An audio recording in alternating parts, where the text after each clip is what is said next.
And gentlemen, big matchup here. We got Bob and Big, who are still pushing for that number 2 seed. And we have the Ragin Pineapples, who are still trying to fight for a playoff spot. Obviously, they need some help, but they're still fighting for that 5th win. Bob Big's, again, they're looking for that number 2 seed, trying to figure out where they're going to be come playoff time. This week is big. I'm going to just hit on certain aspects of this game that I really want to talk about. Brady against Fitzpatrick. Obviously, Fitzpatrick he's coming off a strong game, 31 points against the Jets, 3 touchdown performance. He's up against Tennessee. I think they've been throwing the ball ball downfield more often. I think he's getting that confidence back, but he's predicted for 17. I think that's a strong showing for him, especially the way he's been playing in recent weeks. But he's coming off a hot week. I think he could follow that up with a 15 to 18 point type of performance. When it comes to Bob and Big, they have such great matchups this week. Brady and Gronkowski are what I'm going to hit on first. They're up against Indy. They've been combining for at least 40 points every week, it seems like. This is another one of those matchups where I think they're going to go off big time. I like them for 45 plus as well. They're going to continue doing work. That Indy defense is just terrible. I think the Pats are just going to go in there like gangbusters and just beat them down. Brady and Gronkowski will be leading the charge along with the law firm as well. But, in this matchup, Brady and Gronkowski, big-time points, helping Bob and Big in this one big time. Then we got Ray Rice and Sean Green against LaShawn McCoy and Steven Jackson. McCoy already played. He went for 20 plus points. So he did his part. He was predicted for 17. So he did his job. I don't like Steven Jackson at all this week against San Fran. Nobody runs well against San Francisco's defense. And Steven Jackson is a hell of a talent. I love him. He's a great player. I don't like him at all this week. He's predicted for 8, and I think 8 points is being generous.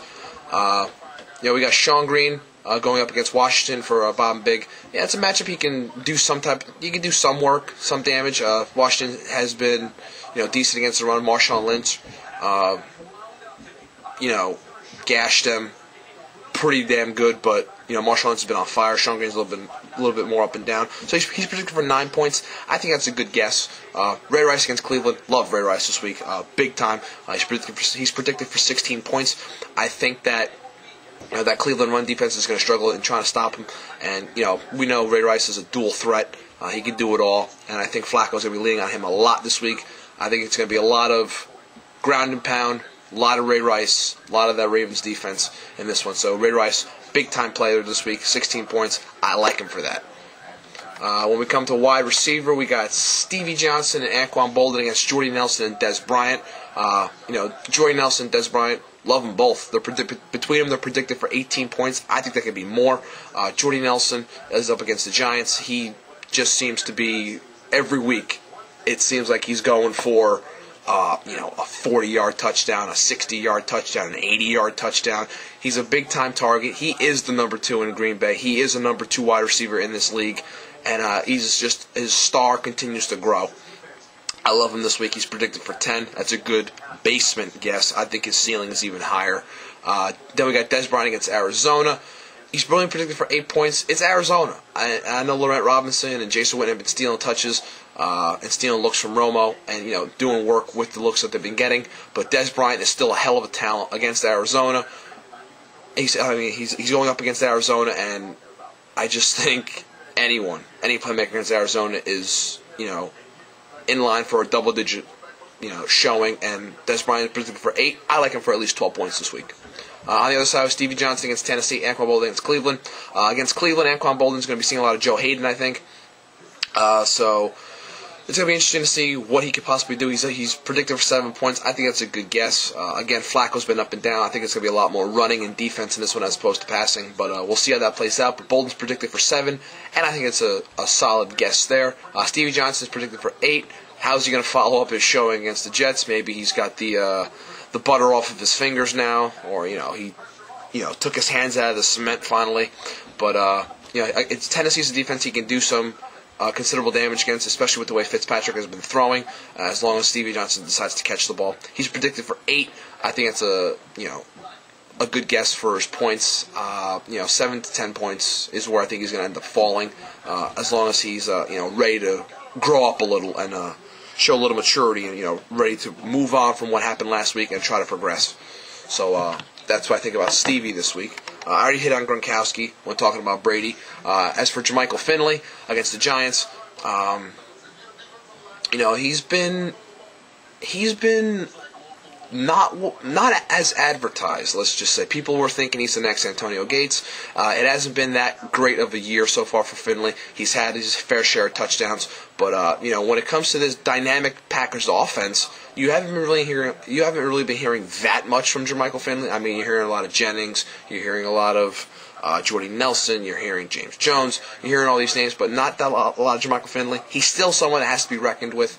He's predicted for 9 points this week against the Giants. I think he can give those linebackers and safeties a very hard time. I think this is a game where he can finally break out again.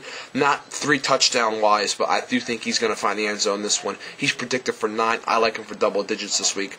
I really like the Packers offense going into MetLife Stadium and doing some damage. So I like Finley this week for a double-digit performance. Then we have the flex. We have Beanie Wells going up against Jonathan Stewart. I've talked about D'Angelo Williams being a favorite of mine this week.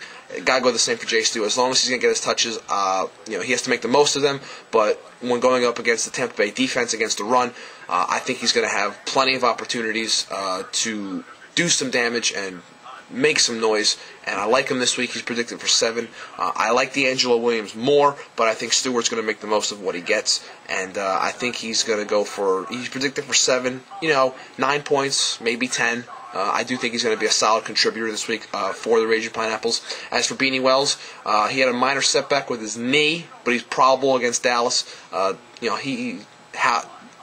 you look at it, how do you follow up a 28-point performance when rushing for over 200 yards and a touchdown the previous week?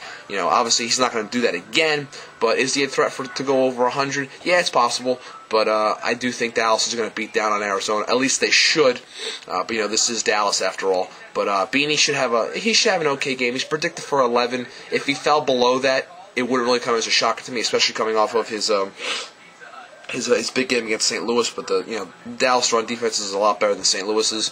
But I think he's going to have a decent game. Double digits, we'll see. I think it's possible he can find the end zone. When it comes to a knee, that's always tricky. All it takes is one hit, and that's a little bit scary. But I think 9. Yeah, I guess 11 points is solid. I was going to say maybe 9 points. Last time I said that though, he went for 28. So I think he's going to go for, I'll say, I like 9, maybe 10 points this week. As for the special teams, we have Nick Novak and the Eagles defense against Mason Crosby and the Giants. Eagles defense really let down against Seattle on Thursday night.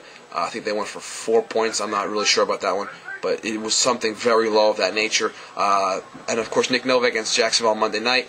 I think San Diego's going to be scoring, and if they do keep on continuing to stall out on offense, Nick Novak has shown that he does have a boot. So against a team like Jacksonville, he's going to have his opportunities. He's predicted for 9 points. I like that. I think it's a very good guess for his production this week. Mason Crosby and the Giants defense on the other side. Mason Crosby against the Giants. Mason Crosby against the Giants and the Giants against the Packers. I don't like the Giants defense this week against Aaron Rodgers. I don't really like any defense against the Packers any week. So this isn't really just a knock on the Giants, but they just got ripped apart by Drew Brees. That can really be detrimental to a team's psyche. So it's going to be interesting to see how they follow up facing Drew Brees and how they, what they're going to do when they come in to face Aaron Rodgers. But I do like Aaron Rodgers a lot in this one, so I think the Giants are going to be in the mid to low single-digit performances when it comes to defense. As for Mason Crosby, guy plays for a very potent, kicks in front of a very potent offense, so I think he's going to be a double-digit contributor this week as well. When it comes to a winner, I'm going Bob and Big. Bob and Big to take it, and then see how everything plays out when it comes to the number 2 seed, but they're favored by 24. All I'm going to say in my final seconds here before I get cut off is Brady and Gronkowski against Indy and Ray Rice against Cleveland. Those are going to be the differences, and those are going to be the reason why Bob and Big beats the Ragin Pineapples to move on to the playoffs. And that's what I got. I'll see you.